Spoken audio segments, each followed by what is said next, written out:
ਕਰਨ ਨੂੰ ਕਿਹਾ ਗਿਆ ਹੋਊਗਾ ਤੇ ਤੁਸੀਂ ਇਹ ਨਹੀਂ ਹੈਗਾ ਕਿ ਸਾਰੇ ਹੀ ਕਰ ਲੈਣੇ ਹੈਗੇ ਆ। ਜੇ ਸਾਰੇ ਕਰ ਲਏ ਤਾਂ ਚੈੱਕ ਸਿਰਫ 100 ਹੀ ਹੋਣੇ ਹੈਗੇ ਆ, ਔਰ ਉਹ ਵੀ ਪਹਿਲੇ 100 ਚੈੱਕ ਹੋਣੇ ਹੈਗੇ ਆ। ਜੇ ਮੰਨ ਲਓ ਪਹਿਲੇ 20 ਤੁਹਾਡੇ ਗਲਤ ਆ, ਲਾਸਟਲੇ 20 ਤੁਹਾਡੇ ਸਹੀ ਸੀਗੇ, ਤਾਂ ਪਹਿਲੇ 100 ਹੀ ਚੈੱਕ ਹੋਣੇ ਹੈਗੇ ਆ, ਲਾਸਟਲੇ 20 ਦਾ ਕਾਟਾ ਵੱਜ ਜਾਣਾ। ਇਸ ਕਰਕੇ ਜਿੰਨੇ ਕੁਐਸਚਨ ਤੁਹਾਨੂੰ ਕਹੇ ਜਾਓਗੇ ਤੁਸੀਂ ਸਿਰਫ ਔਰ ਸਿਰਫ ਉਹਨੇ ਕੁਐਸਚਨ ਹੀ ਕਰਨੇ ਆ। ਬਾਰ-ਬਾਰ ਕਾਊਂਟ ਕਰ ਲਿਓ, ਕਿਸੇ ਵੀ ਕੁਐਸਚਨ ਦੇ ਉੱਤੇ ਕੋਈ ਨੰਬਰ ਨਹੀਂ ਪਿਆ ਹੋਊਗਾ, ਕਿਉਂਕਿ ਇਹ ਨਕਲ ਤੋਂ ਬਚਾਉਣ ਵਾਸਤੇ। ਕਿੱਦਾਂ? ਯਾਨੀ ਕਿ ਤੁਹਾਡੇ ਕੋਲ ਮੰਨ ਲਓ C ਸੈੱਟ ਆਇਆ, ਕਿਸੇ ਹੋਰ ਕੋਲ ਵੀ C ਸੈੱਟ ਹੈਗਾ, ਉਹ ਤੁਹਾਨੂੰ ਕਹੇ ਚੌਥੇ ਦਾ ਆਨਸਰ ਦੱਸ ਦੇ, ਤੇ MCQ ਹੈਗੇ ਆ, ਯਾਨੀ ਕਿ ਸਿਰਫ ਟਿਕ ਮਾਰਕ ਕਰਨੇ ਹੈਗੇ ਆ, ਤੇ ਉਹਨੇ ਕਿਹਾ D ਆ, ਤੁਸੀਂ ਮਿੰਟ ਤੋਂ ਪਹਿਲਾਂ ਲਾ ਲੈਣਾ। ਹੁਣ ਤੁਸੀਂ ਕੁਐਸਚਨ ਪੜੋਗੇ, ਫਿਰ ਕੁਐਸਚਨ ਬੋਲੋਗੇ, ਫਿਰ ਉਹ ਕਹੂਗਾ 16ਵੇਂ ਨੰਬਰ ਵਾਲੇ ਕੀ ਆ, ਤੇ ਇਦਾਂ ਦਾ ਨਹੀਂ ਹੋਊਗਾ ਕਿ ਨਕਲ ਵੱਜੂਗੀ, ਕਿਉਂਕਿ ਥਾਂ ਥਾਂ ਤੇ ਟੀਚਰ ਖੜਾ ਹੋਊਗਾ। ਹੁਣ ਟੀਚਰ ਦੀ ਗੱਲ ਕੀ ਆ, ਟੀਚਰ ਉੱਤੇ ਵੱਡਾ ਵੀ ਹੋ ਸਕਦਾ, ਛੋਟਾ ਵੀ ਹੋ ਸਕਦਾ, ਅੰਡਰ ਟ੍ਰੇਨਿੰਗ ਵੀ ਹੋ ਸਕਦਾ ਹੈਗਾ, ਬਟ ਇਹਦਾ ਮਤਲਬ ਇਹ ਨਹੀਂ ਕਿ ਉਹਦੀ ਪਾਵਰ ਘੱਟ ਹੈਗੀ ਆ, ਪਾਵਰ ਸਭ ਕੋਲ ਸੇਮ ਹੈਗੀ ਆ। ਜੇ ਕਿਸੇ ਨੇ ਪੇਪਰ ਫੜ ਲਿਆ ਤੇ ਨਾ ਉਹ ਮੈਂ ਦਵਾ ਸਕਦਾ, ਨਾ ਕੋਈ ਹੋਰ ਦਵਾ ਸਕਦਾ ਹੈਗਾ। ਪਹਿਲੀ ਵਾਰਨਿੰਗ ਦਿੱਤੀ ਜਾਊਗੀ, ਦੂਜਾ ਪੇਪਰ ਫੜਿਆ ਜਾਊਗਾ, ਤੀਜਾ ਪੇਪਰ ਪਾੜ ਦਿੱਤਾ ਜਾਊਗਾ। ਹੁਣ ਤੁਸੀਂ ਆਪਣੇ ਹਿਸਾਬ ਦੇ ਨਾਲ ਬਾਦਿਸ਼ ਕਾਫੀ ਇਤਰਾਜ਼ ਨਹੀਂ ਕਿਸੇ ਨੇ ਵੀ ਕਰਨਾ ਕਿ ਸਰ ਮੇਰਾ ਪੇਪਰ ਖੋ ਲਿਆ ਸੀਗਾ ਜਾਂ ਮੇਰਾ ਉਹ ਕਰ ਲਿਆ ਸੀਗਾ। ਜਿੰਨੇ ਕੁਐਸਚਨ ਕਹੇ ਆ ਉਹਨੇ ਕਰਨੇ ਗਏ ਆ। ਇੰਨੀ ਗੱਲ ਦਾ ਧਿਆਨ ਰੱਖਣਾ ਹੈਗਾ ਤੁਸੀਂ ਸਾਰਿਆਂ ਨੇ ਕਿ ਆਪਣੇ ਪੈਨ ਲੈ ਕੇ ਜਾਣਾ, ਆਪਣਾ ਕਾਰਡਬੋਰਡ ਲੈ ਕੇ ਜਾਣਾ, ਆਪਣਾ ਸਮਾਨ ਲੈ ਕੇ ਜਾਣਾ, ਕਿਉਂਕਿ ਅਕਸਰ ਕੀ ਹੁੰਦਾ ਨਕਲ ਮਾਰਦੇ ਫੜੇ ਜਾਂਦੇ ਗਏ ਆ, ਫਿਰ ਪਤਾ ਕੀ ਕਹਿੰਦੇ ਆ, ਮੈਂ ਤਾਂ ਪੈਨ ਮੰਗ ਰਿਹਾ ਸੀ, ਮੈਂ ਤਾਂ ਕਾਪੀ ਮੰਗਦਾ ਪਿਆ ਸੀਗਾ, ਉਹਨੇ ਮੈਨੂੰ ਬੁਲਾਇਆ ਸੀਗਾ, ਮੈਂ ਤਾਂ ਉਹਨੂੰ ਬੁਲਾਇਆ ਸੀਗਾ। ਇਹ ਕੋਈ ਐਕਸਕਿਊਜ਼ ਨਹੀਂ ਸੁਣਾਈ ਦੇ ਦੇਊਗਾ। ਇਹ ਨਾ ਹੋਵੇ ਕਿਸੇ ਹੋਰ ਨੂੰ ਕਰਾਉਣ ਦੇ ਚੱਕਰ 'ਚ ਆਪਣਾ ਨੁਕਸਾਨ ਕਰਾ ਲਿਓ, ਆਪਣੀ ਜਿਹੜੀ ਡਿਵੀਜ਼ਨ ਆਣੀ ਸੀਗੀ ਉਹ ਕਿਸੇ ਹੋਰ ਦੀ ਆ ਜਾਵੇ। ਸਮਝ ਲੱਗ ਗਈ? ਇਸ ਕਰਕੇ ਸਾਰਿਆਂ ਨੇ ਆਪਣਾ ਆਪਣਾ ਕਰਨਾ ਹੈਗਾ, ਔਰ ਜਿੰਨਾ ਆਂਦਾ ਹੈਗਾ ਉਹਨਾਂ ਕਰਨਾ ਹੈਗਾ। ਤੇ ਵਾਈਵਾ ਹੋਊਗਾ, ਵਾਈਵੇ ਦੇ ਵਿਚਕਾਰ ਤੁਹਾਨੂੰ 50 ਨੰਬਰ ਦਾ ਵਾਈਵਾ ਹੋਊਗਾ, ਔਰ ਟੀਚਰ ਦੀ ਮਰਜ਼ੀ ਆ ਕਿ ਉਹ ਇੱਕ ਸੁਣ ਕੇ ਤੁਹਾਨੂੰ 50 ਨੰਬਰ ਦੇ ਦੇਵੇ, ਔਰ ਟੀਚਰ ਦੀ ਮਰਜ਼ੀ ਆ ਕਿ ਉਹ 10 ਸੁਣ ਕੇ ਤੁਹਾਨੂੰ 50 ਨੰਬਰ ਦੇਵੇ। ਤੁਸੀਂ ਕਿਸੇ ਨੇ ਆਰਗੂਮੈਂਟ ਨਹੀਂ ਕਰਨਾ ਕਿ ਸਰ ਉਹਦੇ ਕੋਲ ਤਾਂ ਇੱਕ ਸੁਣਿਆ, ਮੇਰੇ ਕੋਲ 5 ਕਿਉਂ ਸੁਣਦੇ ਪਏ ਆ। ਹੋ ਸਕਦਾ ਉਹਨੇ ਇੱਕੋ ਹੀ ਗੱਲ ਸੁਣਾਇਆ ਹੋਵੇ ਤੇ ਟੀਚਰ ਨੇ ਅੱਗੇ ਨਹੀਂ ਸੁਣਦਾ ਹੋਵੇ ਔਰ 0 ਨੰਬਰ ਲਾ ਦੇਵੇ, ਤੇ ਹੋ ਸਕਦਾ ਤੁਸੀਂ ਸਾਰੇ ਕੁਐਸਚਨ ਸਹੀ ਸੁਣਾ ਰਹੇ ਹੋਵੇ ਔਰ ਟੀਚਰ ਨੂੰ ਵਧੀਆ ਲੱਗ ਰਿਹਾ ਹੋਵੇ ਤੁਹਾਡੇ ਆਨਸਰ, ਤੇ ਤੁਹਾਨੂੰ ਹੋਰ ਅੱਗੇ ਵਧੀਆ ਕਰਨ ਵਾਸਤੇ ਉਹ ਤੁਹਾਨੂੰ ਹੋਰ ਸੁਣਦਾ ਪਿਆ ਹੋਵੇ। ਤੇ ਤੁਸੀਂ ਕਿਸੇ ਨੇ ਬਹਿਸ ਨਹੀਂ ਕਰਨੀ, ਤੁਸੀਂ ਸਿਰਫ ਜਾਣਾ, ਕਾਲਜ ਦੇ ਵਿੱਚ ਜਾਓਗੇ, ਜਾ ਕੇ ਆਪਣਾ ਰੋਲ ਨੰਬਰ ਦਿਖਾਣਾ, ਸਾਰੇ ਲੈਮੀਨੇਸ਼ਨ ਹੋਇਆ ਆਇਆ, ਕਿਉਂਕਿ ਰੋਲ ਨੰਬਰ ਦੀ ਲੋੜ ਤੁਹਾਨੂੰ ਲਾਈਫ ਟਾਈਮ ਪੈਣੀ ਹੈਗੀ ਆ। ਜਦੋਂ ਤੁਸੀਂ ਸਰਟੀਫਿਕੇਟ ਲਓਗੇ ਉਦੋਂ ਵੀ ਲੋੜ ਪੈਣੀ ਹੈਗੀ ਆ।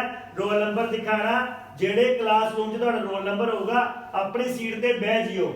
ਪੇਪਰ ਬਣਨ ਤੋਂ ਪਹਿਲਾਂ ਤੁਸੀਂ ਗੱਲਾਂ ਕਰਦੇ ਪਏ ਹੋ, ਕੋਈ ਦਿੱਕਤ ਨਹੀਂ ਹੈਗੀ, ਤੁਸੀਂ ਗੱਲ ਕਰਦੇ ਪਏ ਕੋਈ ਦਿੱਕਤ ਨਹੀਂ ਹੈਗੀ। ਫੋਨ ਲੈ ਕੇ ਜਾਣੇ ਅਲਾਉਡ ਹੈਗੇ ਆ, ਕਿਉਂਕਿ ਦੂਰ ਦਾ ਸਫ਼ਰ ਹੈਗਾ, ਸਾਰੇ ਪੇਰੈਂਟਸ ਨੇ ਫੋਨ ਵੀ ਕਰਨਾ ਹੁੰਦਾ ਹੈਗਾ, ਬਟ ਆਫਟਰ ਐਗਜ਼ਾਮ ਜਾਂ ਬਿਫੋਰ ਐਗਜ਼ਾਮ ਤੁਸੀਂ ਉਹਨੂੰ ਔਨ ਰੱਖ ਸਕਦੇ ਹੈਗੇ ਹੋ। ਬਾਅਦ 'ਚ ਇਹ ਵੀ ਨਹੀਂ ਕਿ ਸਾਇਲੈਂਟ ਲਾਇਆ ਸੀਗਾ ਮੈਂ, ਸਰ ਪਤਾ ਨਹੀਂ ਕਿੱਦਾਂ ਬੋਲ ਪਿਆ, ਨਹੀਂ, ਇਹ ਚੀਜ਼ ਵੀ ਅਲਾਉਡ ਹੋਊਗੀ। ਫੋਨ ਸਵਿਚ ਆਫ ਹੋਊਗਾ। ਸਮਝ ਲੱਗ ਗਿਆ? ਤੇ ਸਾਰੇ ਟੀਚਰਾਂ ਨੇ ਗੱਲ ਮੰਨਣੀ ਹੈਗੀ ਆ। ਮੇਰੇ ਤੇ ਖਾਸ ਕਰ ਗੱਲ ਸੁਣ ਲਿਓ ਬੱਚੇ ਕਿ ਹਰ ਟੀਚਰ ਦੀ ਗੱਲ ਮੰਨਣੀ ਹੈਗੀ ਹੈ, ਭਾਵੇਂ ਕੋਈ ਛੋਟਾ ਭਾਵੇਂ ਕੋਈ ਵੱਡਾ। ਉੱਥੇ ਕੋਈ ਵੀ ਟੀਚਰ ਹੈਗੇ ਆ, ਕਿਉਂਕਿ ਹੈਲਪਿੰਗ ਸਟਾਫ ਹੈਗੇ ਆ, ਇੰਨਾ 1500 2000 ਬੱਚੇ ਸਾਹਮਣਾ ਕੋਈ ਸੌਖਾ ਗੱਲ ਨਹੀਂ ਹੈਗੇ। ਇਸ ਕਰਕੇ ਟੀਚਰ ਉਹ ਵੀ ਆਉਗੇ ਜਿਹਨੂੰ ਕੰਪਿਊਟਰ ਦੀ ਨੌਲੇਜ ਹੀ ਨਹੀਂ ਹੈਗੀ, ਸਿਰਫ ਪੇਪਰ ਲੈਣ ਵਾਸਤੇ। ਤੇ ਇਸ ਕਰਕੇ ਖੜੇ ਹੋ ਕੇ ਹਿੰਦੀ ਜਾਂ ਪੰਜਾਬੀ ਪੁੱਛਣ ਦੀ ਕੋਸ਼ਿਸ਼ ਨਾ ਕਰਿਓ, ਕਿਉਂਕਿ ਉਹਨਾਂ ਨੂੰ ਕੁਝ ਨਹੀਂ ਆਉਂਦਾ। ਹੋ ਸਕਦਾ ਕੋਈ ਟੀਚਰ ਖੁੰਦਾ ਪੇਟਾ ਦਾ ਗਲਤ ਕਰਾ ਦੇਵੇ, ਕਹਿ ਸਕਦਾ ਨਾ, ਹੋ ਸਕਦਾ ਤੁਸੀਂ ਬਾਹਰ ਪੁੱਛੇ ਉਹ ਤੁਹਾਨੂੰ ਗਲਤ ਦੱਸ ਦੇਵੇ। ਤੇ ਜੋ ਤੁਹਾਨੂੰ ਆਉਂਦਾ ਹੈਗਾ ਤੁਸੀਂ ਉਹੀ ਕਰਨਾ ਹੈਗੇ ਆ। 100 ਕੁਐਸਚਨ ਸਾਰਿਆਂ ਨੇ ਕਰਕੇ ਆਣੇ ਹੀ ਆ, ਭਾਵੇਂ ਗਲਤ ਕਰੋ ਭਾਵੇਂ सही करो। सर तो फिर नंबर नहीं रहेगा क्वेश्चन का, तो फिर हम आंसर लिखेंगे तो उस पे नंबर कैसे देंगे? कैसे? जैसे हम ऐसे आएगा, मैं बता देता हूँ आपको, चेक कर लीजिए। जैसे ही क्वेश्चन आ गया, what is input device. Input device क्या है, ठीक है। आंसर आ गया आपका ऐसे, यहां पर ए बी सी और डी।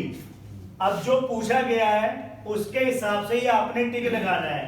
जैसे कि इसका है बी, तो आपने बी के ऊपर टिक लगाना है इस प्रकार।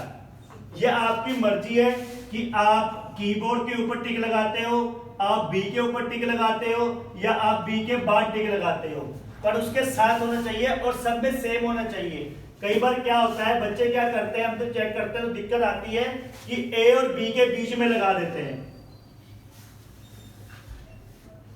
कई क्या करते हैं, फ्री हो जाते हैं। फ्री में क्या होता है, जो डी है ऑप्शन, तो उसको काला कर देते हैं,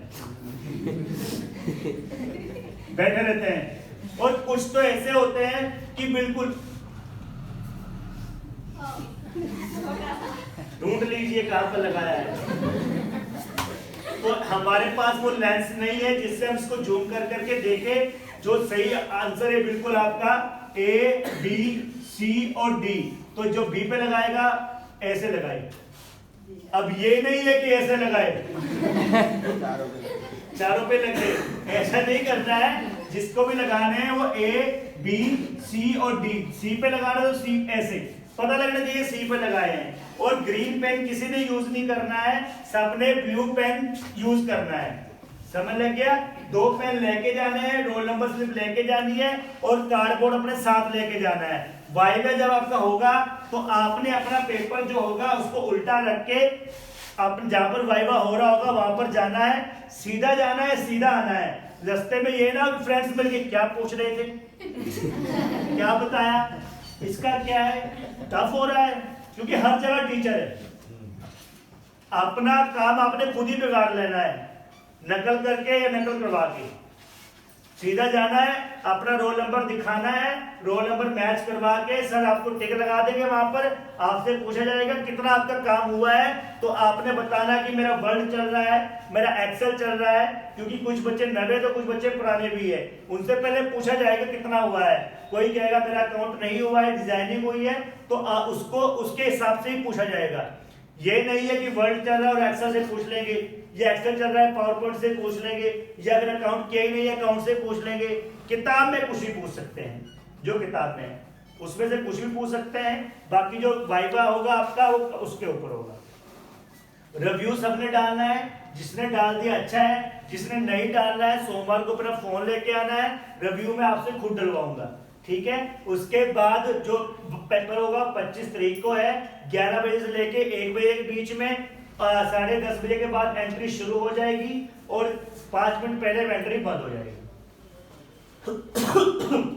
वहां पर कोई किताब, कोई स्टेशनरी नहीं है, इसलिए जो भी आपके एक्सेसरी है, पेन है, स्केल है या कुछ भी है वो लेके जाना है। फ्लूट आप लेके जा सकते हो बट डबल टिक अलाउड नहीं होगी। डबल टिक पेपर में क्या होता है कि जैसे कि मान लीजिए आपने पेपर किया ए, बी, सी और डी, ठीक है। इसके बाद आंसर था बी।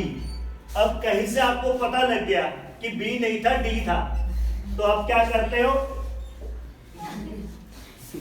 तो ये भी गलत है, ये भी गलत है। एक ही टिक अलाउड होनी है, चाहे वो आप काटे लगा दीजिए चाहे आप ठीक लगा दीजिए, वो ही काउंट होगी बस। और कुछ तो ऐसे समझदार होते हैं कि ए, बी, सी और डी, इसके बाद ई वाली ऑप्शन बना देते हैं, क्योंकि उसको इसमें समझ नहीं आ रही होती है ना, तो ई वाले बना देता है। क्वेश्चन में ध्यान रखना है कि आपसे क्या पूछा गया है कि इनमें से कौन सा इनपुट डिवाइस है या इनमें से कौन सा इनपुट डिवाइस नहीं है। दोनों क्वेश्चन अलग अलग हो गए। अगर है तो कीबोर्ड है, अगर नहीं है तो मालूम कोई और होगा। समझ लग गया ना? तो मैंने क्वेश्चन पहले पढ़ना है, ये नहीं जाना जाते ही आपने सर हो गया। अभी पेपर नहीं देते, अभी पूरे बच्चों को पेपर नहीं मिलते होते, पीछे से वाइजर हो गया। अगर हो भी गया तो चुपचाप बैठना है, क्योंकि छुट्टी सबकी एक साथ ही होनी है, एक साथ ही एंट्री होनी है और एक साथ ही छुट्टी होनी है। तो अपने घर कह के आना है, 1 बजे पेपर खत्म होगा तो 2 बजे कह के आना है, क्योंकि कॉलेज से बाहर जाते हैं 2 बज जाएंगे आपको। समझ लग गई सबको? क्लियर है सबको ये बात? अब सबने अच्छे से एग्जाम देना है, सबने अच्छे से तैयारी करनी है। सारे स्टूडेंट को मेरा ऑल द बेस्ट।